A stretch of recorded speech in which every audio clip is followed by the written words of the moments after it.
அடுத்து வரும் நிகழ்ச்சியானது ஜாய்ஸ் மேயர் ஊழியங்களின் நண்பர்கள் மற்றும் பங்காளர்களால் தாங்கப்படுகிறது.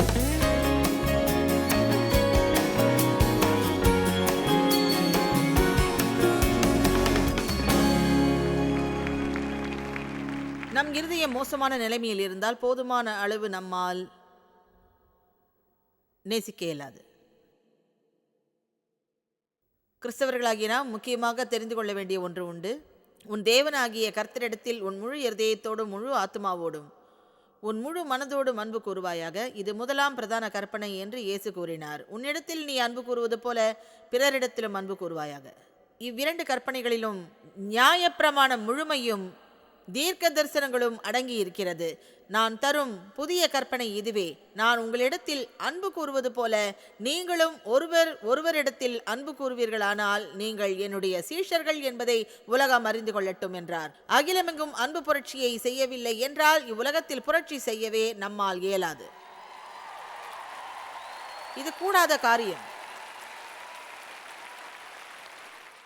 அன்பு என்பது தருவதை பற்றியது, ஆதரிப்பதை, தியாகம் செய்வதை, ஊழியம் செய்வதை, கீழ்ப்படிவதை, உங்களுடைய சுகத்தை பார்க்கிலும் பிறருடைய தேவைகளை சந்திப்பதை பற்றியது. சரீர சம்பந்தமான மிகவும் கடினமான ஜீவியம் அது. ஆனால் ஆவிக்குள்ளாக மகத்தான நிறைவளிக்கக்கூடியதொரு ஜீவியம். இந்த வாரத்தில் உங்களுக்கு இருக்கக்கூடிய கடினமான இருதயம், இதே போல ஏதாவது ஒரு இதயத்தின் நிலைமையை பற்றி பேச இருக்கிறோம். உங்களுடைய இருதயம் தீர்ப்பிடுவதாகவும் அல்லது வேஷமிடுவதாகவும் இருந்தால் உங்களால் மனுஷர்களை அன்பு செய்ய இயலாது. மற்றவர்களை தீர்ப்பிடுவதிலேயே நீங்கள் பிஸியாக இருந்தால் எவ்வாறு அவர்களை அன்பு செய்வீர்கள்? எம்மாதிரி நிலைமையில் இருக்கிறது உங்கள் இருதயம்? நீ அடுத்தவர்களை கோபித்தால் எப்படி அன்பு செய்வாய்? அவர்களிடம் இருப்பது உன்னிடம் இல்லை என்று, உன்னை விட அவர்கள் வாழ்க்கை மிக எளிமையாக இருக்கிறது என்று நீ கோபித்தால் எல்லாவித தவறான காரியங்களும் இருக்கிறது. உன்னிடம் இல்லாத ஏதோ ஒன்றை விரும்புவதும் தவறுதான். அது வளர்ந்து இச்சையாக மாறி நீ ஆசித்த காரியங்களை உன் ஜீவியத்தில் நுழைத்து அவைகள் இல்லாமல் நீ சந்தோஷிக்க இயலாது என்று நினைத்து இருப்பது தவறான நிலைமை. அது உன்னையே கட்டி போட்டுவிடும். தேவனிடம் நம்பிக்கை வைக்க சிறிதும் சம்மதம் இல்லாத காரியம் இது. ஏனென்றால் தேவனை நம்பினால் நமக்கு நன்மையானதை அவர் அறிந்திருக்கிறார் என்று நம்புவோம். நம் விண்ணப்பத்தை கேட்பார் என்றும் அறிவோம். பின் சரியான வேளையில் அவருக்கு பிரியமான வேளையிலே நமக்கு அருளி தருவார். ஒருவேளை தராவிட்டால் நம்மை விட அறிவாளியான அவரை குறித்து நன்றி கூறி சந்தோஷமாய் திருப்தியாய் தேவனுக்குள்ளாக இருப்பது அவசியம். ஆமென். சந்தோஷம் இல்லாமல் இன்னும் ஒரு நாளை கழிக்க விருப்பமில்லை. ஏனென்றால் நான் விரும்பாதது எதுவும் என்னிடத்தில் இல்லை, அல்லது நான் வைத்திருக்க வேண்டிய ஒன்றை மற்றவர் வைத்திருக்கவில்லை. புரிகிறதா? நீங்கள் எல்லாம் வாழ்கிறதை விட நன்றாகவே நான் போதிக்கிறேன்.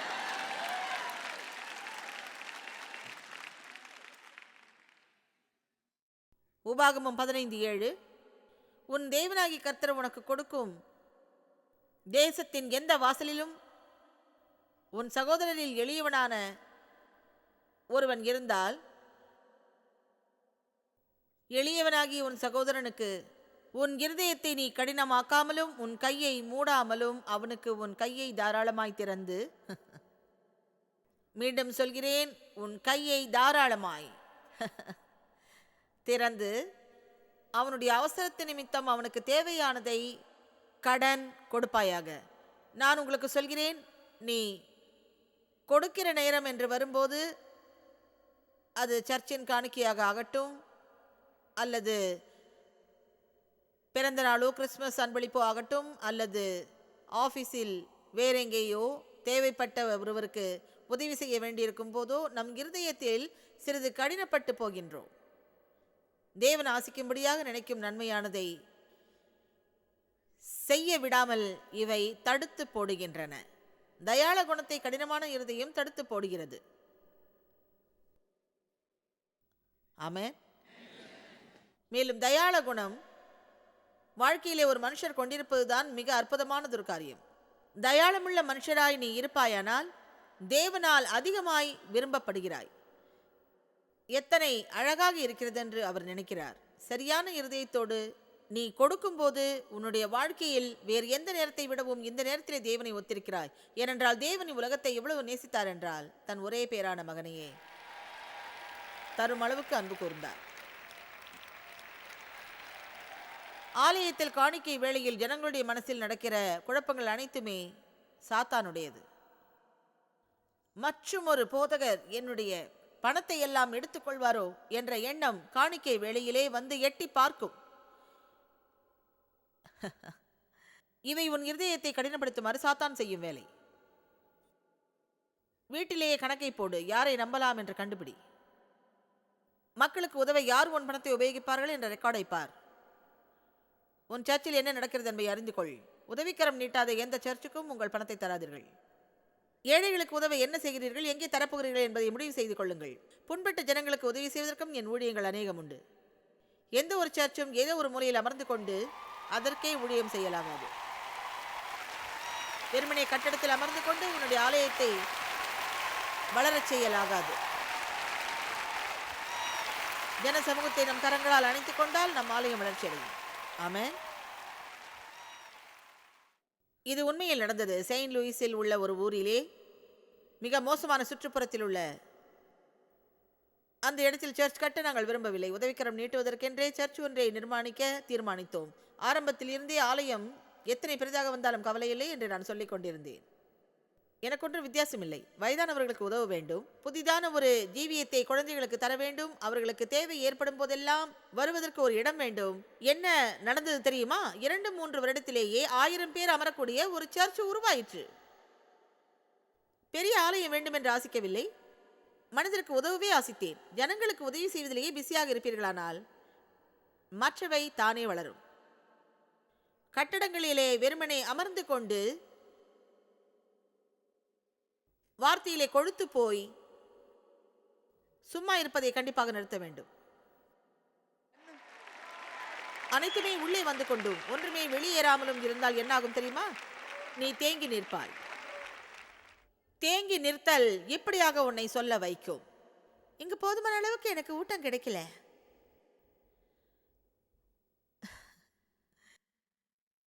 ஒரு பெண் என்னிடம் பகிர்ந்து கொண்ட கதை ஒன்று உண்டு. அவள் தேவனிடத்திலே சென்று இப்படி சொன்னாள், தேவனே, ஜாய்ஸுக்கு என்னாச்சு? அவ போதிக்கும் போது ஒண்ணுமே பிரயோஜனமே இல்லையே. அவள் வாழ்க்கையில் பாவம் இருக்கிறதா என்று கேட்டாள். தேவன் என்ன சொன்னார் தெரியுமா? உனக்கு ஒன்றும் கிடைக்கவில்லை, ஏனென்றால் 20 வருடமாக உட்கார்ந்து கொண்டு நீ எதையுமே தூக்கி வெளியே எறியவில்லை. உனக்கு எதுவும் கிடைக்காத காரணம் உன்னிடம் எதற்குமே இடமில்லை என்றார். மேலும் அவர் இந்த வருடமும் அவளுடைய கான்ஃபரன்ஸுக்கு செல் என்றார். நான் வருடம் நடத்தும் கான்ஃபரன்ஸுக்கு தொடர்ந்து வருகிறாளாம். அது ஒன்றும் 20வது தடவை அல்ல. அவள் பேசுவதோ தேவனிடத்திலே. நல்லது தேவனே, போன வருஷம் அதற்கு முந்தைய வருஷம் வந்தேன், ஒன்றும் கிடைக்கவில்லை, எனக்கு ஒன்றும் புரியவில்லை. ஒருவேளை ஜாய்ஸ் வழுக்கி இருப்பாளோ?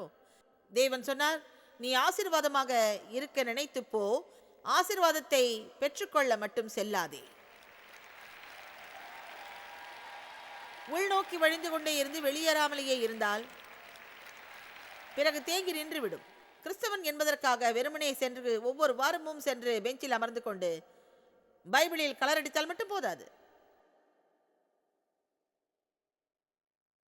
எல்லாம் மஞ்சள் நிறத்தில் ஹைலைட் செய்யப்பட்டிருந்தால் நாம் நிஜமாக ஆன்மீகமாக உணர்கிறோம். நமக்கே தெரியும், நம் பக்கத்தில் இருக்கும் மனுஷர் பார்த்தால் எவ்வளவு ஆன்மீகமாக நம்மை நினைப்பார் என்று. மஞ்சள் நிறம் சிவப்பு நிறத்தில் அடிக்கோடிட்டுள்ளேன், வசனங்களை சுற்றி ஸ்டார் எல்லாம் வரைந்து வைக்கிறேன். எனக்கு என்ன தெரியும்? என்ன செய்து கொண்டிருக்கிறாய்? உன்னுடைய கீழ்ப்படுதலை காட்டிலும் அதிகமாக படித்திருக்கிறாயா? இன்னும் எத்தனை பைபிள் ஸ்டடி நீங்கள் படிக்க வேண்டி உள்ளது தெரியுமா? ஆமென்.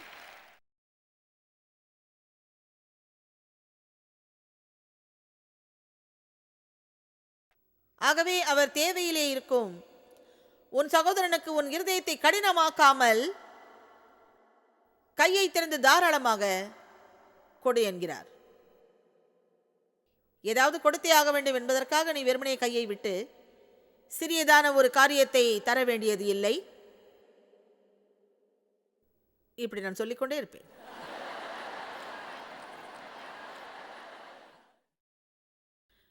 யோவான் 3:16, ஒருவன் இவ்வுலக ஆஸ்தி உடையவனாக இருந்து தன் சகோதரனுக்கு குறைச்சல் உண்டென்று கண்டு தன் இருதயத்தை அவனுக்கு அடைத்து கொண்டால் அவனுக்குள் தேவ அன்பு நிலை கொள்வது எப்படி? தவறான உபயோகத்தால் கடினமாக இருதயம் வருகிறது என்று நம்புகிறேன்.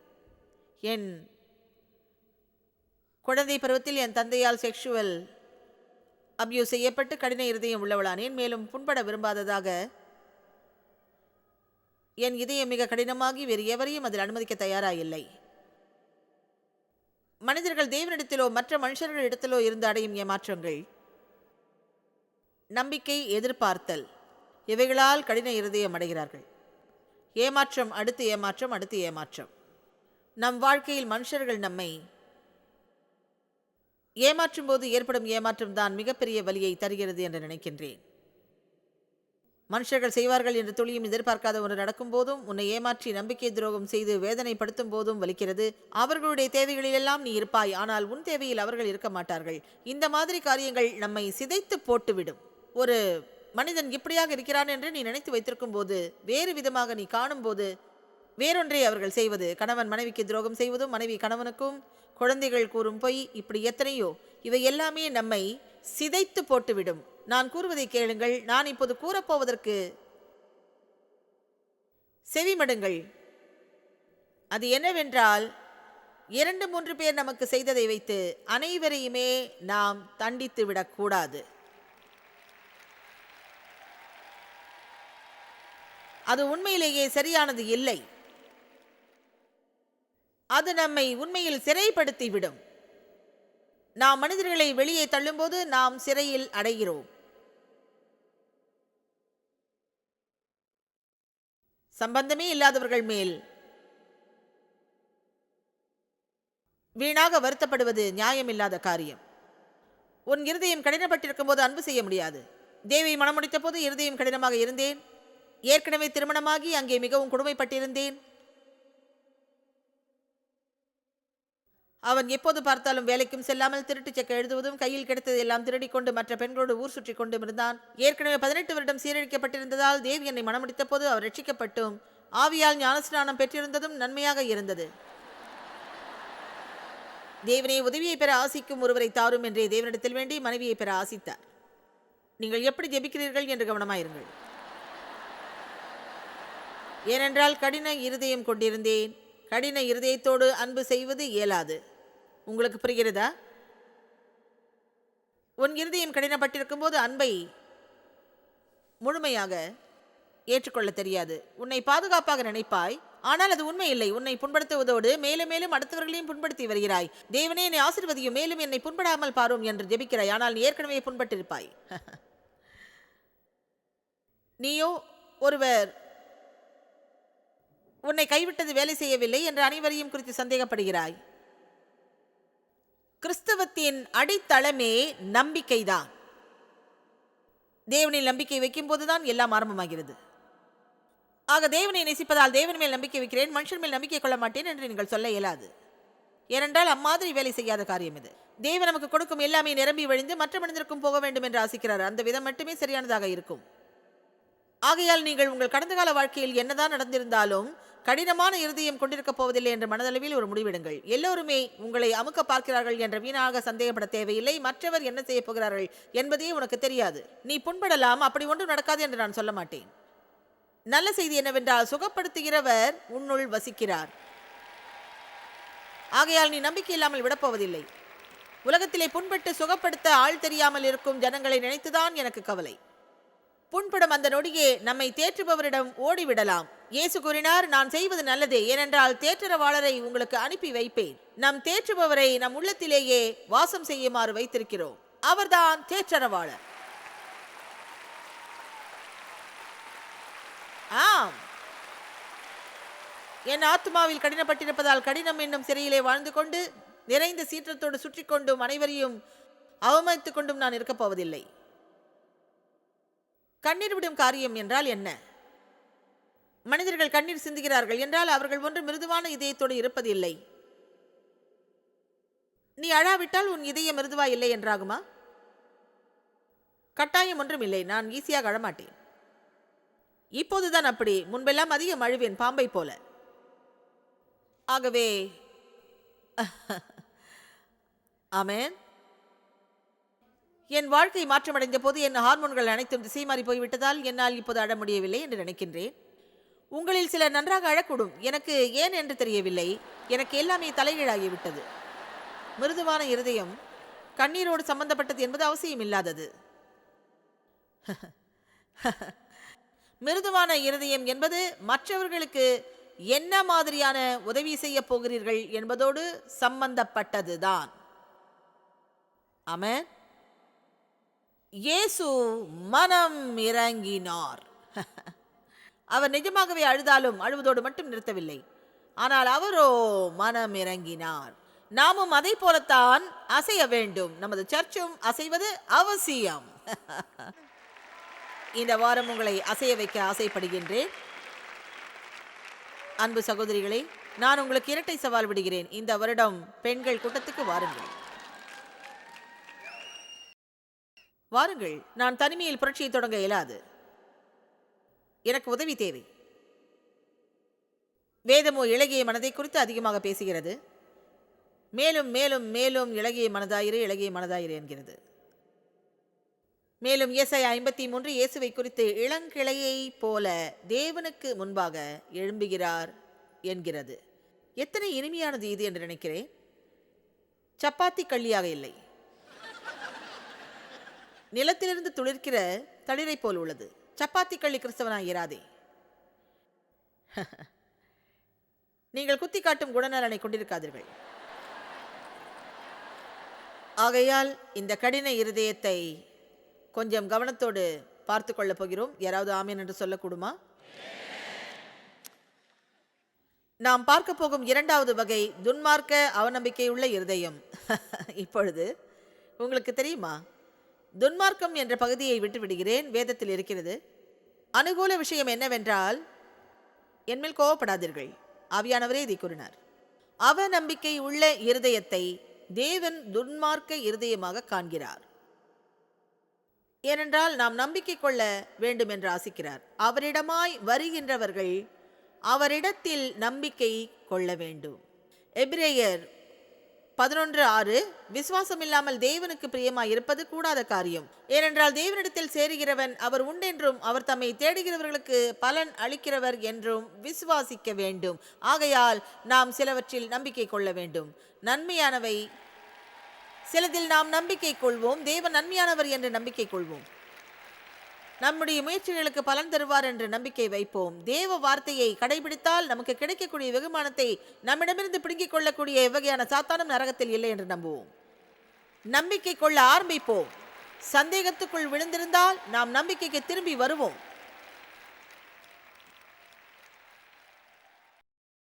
நேற்று தேவனுக்காக ஜெபித்துக் கொண்டு காத்திருந்த போது என்னிடம் சில காரியங்களை காண்பித்தார். சிறிய ஆன்மீக படங்களை நம் காட்சியில் பார்ப்போம் அல்லவா? மோட்சத்திலே அநேக அறைகளை கொண்ட கஜானாவை பார்க்கிறேன். அதெல்லாம் என்ன என்று தேவனிடம் கேட்க அவரோ ஜெபங்கள் என்றார். அவை எல்லாம் நான் பதிலளிக்க வேண்டிய ஜெபங்கள் என்றார். ஏன் பதிலளிக்கவில்லை என்றேன். மனிதர்கள் நம்பிக்கையை வைப்பதை நிறுத்திவிட்டார்கள், எதிர்பார்ப்பை நிறுத்திவிட்டார்கள் என்றார். புரிகிறதா? வேதம் சொல்கிறது, லூக்கா 18:1, சோர்ந்து போகாமல் எப்பொழுதும் ஜெபம் பண்ண வேண்டும். மனதை விடாமல் தொடர்ந்து தேவனை தேட வேண்டும். கிட்டத்தட்ட 40 வருடங்களாக விட்டுவிட்டு என் தந்தைக்காக ஜெபித்து வந்தேன். அவர் இறப்பதற்கு 3-4 வருடங்களுக்கு முன்னால் இறுதியாக அவர் இருதயத்தை தேவனுக்கு தந்தார். விட்டு விலகி விடாதே, நிறுத்தி விடாதே. ஒரே ஜெபத்தையே மீண்டும் மீண்டும் சொல்லிக் கொண்டிருப்பது அவசியமில்லை என்று நினைக்கிறேன். அவர் வேலை செய்கிறார் என்று அவருக்கு இடைவிடாது நன்றி செலுத்துங்கள். ஆகையால் நான் தேவனிடத்தில் அந்த அறையில் என்ன வைத்திருக்கிறேன் என்று தெரியவில்லை, என்ன இருக்கிறது என்பதையே மறந்துவிட்டேன். நீங்கள் வேலை செய்து வருகிறீர்கள் என்று நன்றி சொல்கிறேன் என்றேன். விடையை எதிர்பார்த்து கொண்டுள்ளேன். இன்று எதிர்பார்ப்பை பற்றி மீண்டுமாக நினைத்துக் கொண்டிருந்தேன். எப்போதாவது இந்த எதிர்பார்ப்பு என்னும் வார்த்தையை என் நினைவில் வைத்து விடுவார். ஏனென்றால் அவரை எதிர்பார்க்க வேண்டும் என்று விரும்புகிற தேவனாக இருக்கின்றார். தேவனிடமாக காத்திருக்க வேதம் சொல்கிறது. அவர் சொல்லியவற்றை நிறைவேற்றுவதை குறித்து எதிர்பார்த்து காத்திருக்க வேண்டும். நம்பிக்கையில் எதிர்பார்ப்பு இருக்கிறது. டின்னருக்கு வருவாய் என்று நான் நம்பினால் எந்த நேரமும் நீ அங்கு வருவாய் என்று எதிர்பார்த்து காத்திருப்பேன் அல்லவா? ஆக நம்பிக்கையுள்ள இருதயத்தை கொண்டிருப்போம். தேவனால் எல்லாமே கூடும் என்று சொல்லித் திரியும் சிறு குழந்தைகள் போலாவும். குற்றம் காணும் கடின இருதயத்தை விட்டு ஒழிப்போ. யாரையும் நம்ப முடியாது, அதுவும் அந்த போதகர் இருக்காரே என்று சொல்லிவிட்டு அதே சர்ச்சுக்கு சென்று உட்கார்ந்து கொண்டு போதகர் சொல்லும் காரியங்களையும் ஏசியை குறித்து, விளக்குகளை பற்றி, சீட்டுகளை குறித்து முணுமுணுத்து விட்டு வீட்டுக்கு சென்று இன்னும் பரிதாபமாகி விடுவார்கள்.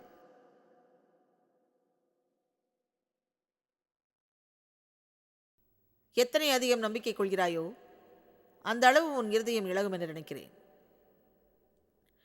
மத்தேயு 18:2-4 சிறு குழந்தைகளைப் போல அவரிடம் செல்வோம் என்கிறது. இயேசு ஒரு பிள்ளையை தம்மிடம் அழைத்து அதை அவர்கள் நடுவில் நிறுத்தி, நீங்கள் மனம் திரும்பி பிள்ளைகளைப் போல ஆகாவிட்டால் பரலோக ராஜ்யத்தில் பிரவேசிக்க மாட்டீர்கள் என்று மெய்யாகவே உங்களுக்கு சொல்லுகிறேன். எத்தனை அழகாய், பெரிதாய், நம்பிக்கையாய், தாழ்மையாய், அன்பாய், மன்னிப்புடன் அந்த சிறு குழந்தை விவரிக்கப்பட்டிருக்கிறது என்று பாருங்கள். நீங்கள் பிரவேசிக்கவே மாட்டீர்கள். குழந்தைகள் எதையும் நம்பிவிடும். ஏமாளிகள் என்று நினைக்கிறோம், ஆனால் அவர்கள் அப்படியல்ல. அவர்கள் நம்பிக்கைக்குரியவர்கள். நம்பாமல் இருக்க அவர்களுக்கு கற்றுத்தரப்படவில்லை. மிக மோசமான காலகட்டத்தில் வாழ்ந்து கொண்டிருக்கிறோம். நாம் கவனமாக இல்லை என்று நான் சொல்லவில்லை. நாம் கவனத்தோடு இருக்க வேண்டும், புத்தி கூர்மையோடு இருந்து இவை அனைத்துக்கும், சந்தேகப்படுவதற்கும் நாஸ்திக எண்ணத்துக்கும் கடின இருதயத்தில் இடையில் பேலன்ஸ் செய்யுமாறு கோடு ஒன்று உள்ளது. நாம் ஒருபோதும் துன்மார்க்கம், ஏமாற்று மற்றும் வருத்தப்படக்கூடிய ஆச்சரியமான அருவருப்பான காரியங்கள் நிறைந்த நாட்களில் வாழ்ந்ததில்லை என்று நினைக்கிறேன். புண்படும் போது நாம் உடனடியாக இனி எல்லாமே அவ்வளவுதான், இனிமேல் யாரையும் நான் நம்பப்போவது இல்லை என்று மனம் வெறுத்து சொல்வதற்கு சோதிக்கப்படுகின்றோம். அம்மாதிரி எண்ணங்கள் வரும்போது ஒழுங்காக கெட்டு ஒழி, மீண்டும் நான் நம்புவேன் என்று சொல்லுங்கள். இப்படி ஆரம்பித்ததும் கூடிய விரைவில் தேவனோடு உள்ள நம் உறவில் தாக்கம் ஏற்படும். நம்பிக்கையுடையவர்களாக இருப்போம். அதுதான் கிறிஸ்துவத்தின் முழு அடையாளம். இன்றைக்கு இங்கு இருக்கும் ஜனங்களுக்கும், டிவியில் பார்த்து கொண்டிருப்பவர்களுக்கும், மற்ற வழியில் கேட்பவர்களுக்கும், கம்ப்யூட்டரில் பார்ப்பவர்களுக்கும், உங்களுக்குள் அநேகர் புண்பட்டு இருதயம் கடினப்பட்டு அது முழுதும் சந்தேகப்படும்படியாகவும் குற்றம் காணும் மனோபாவமும் கொண்டிருக்கக்கூடும். உங்களிடம் கெஞ்சி கேட்கிறேன், உங்கள் நலனுக்காக உங்களுக்கும் தேவனுக்கும் இடையே சரி செய்து கொண்டு தேவனிடத்தில் இனிமேல் இல்லை, இது எனக்குள்ளது, நான் கேட்க வேண்டியதை கேட்டுவிட்டேன் என்று சொல்லிவிடுங்கள். ஏனென்றால் தேவன் பேசுவதை கேட்க மாட்டீர்கள், அவருடைய பிரசனத்தை உணர மாட்டீர்கள். ஜாய்ஸ் அங்கே இருக்க மாட்டாள், சமாதானமே உங்களுக்குள் இருக்காது, கெட்ட மனோபாவம் தான் இருக்கும். லூக்கா 8:11-15 பலதரப்பட்ட இருதயங்களையும் அவற்றில் விதைக்கப்பட்ட விதைகளையும் பற்றி பேசுகின்றது. இவ்வாறு அது சொல்கிறது: விதை தேவனுடைய வசனம். வழியருகே விதைக்கப்பட்டவர்கள் வசனத்தை கேட்கிறவர்களாக இருக்கிறார்கள். அவர்கள் விசுவாசித்து ரட்சிக்கப்படாதபடிக்கு பிசாசானவன் அவர்கள் இருதயத்திலிருந்து எடுத்து போடுகிறான். ரட்சிக்கப்படாத ஒருவன் எத்தனை முறை மாதிரியான ஒரு சூழ்நிலைக்கு மற்றவரால் சுவிசேஷிக்கப்பட்டு விதை ஒன்று அவர்கள் இருதயத்தில் விதைக்கப்பட்டு மிக கடினமாக இருந்த காரணத்தினால் தீர்ப்பிடப்படக்கூடிய ஒன்றையோ பழிக்கக்கூடிய ஒன்றையோ பிடித்து கொண்டு அவர்கள் விலகி போகும் போதெல்லாம் சாத்தான் அந்த விதையை அவர்கள் இதயத்தில் இருந்து திருடுவதில் வெற்றி பெறுகிறான்.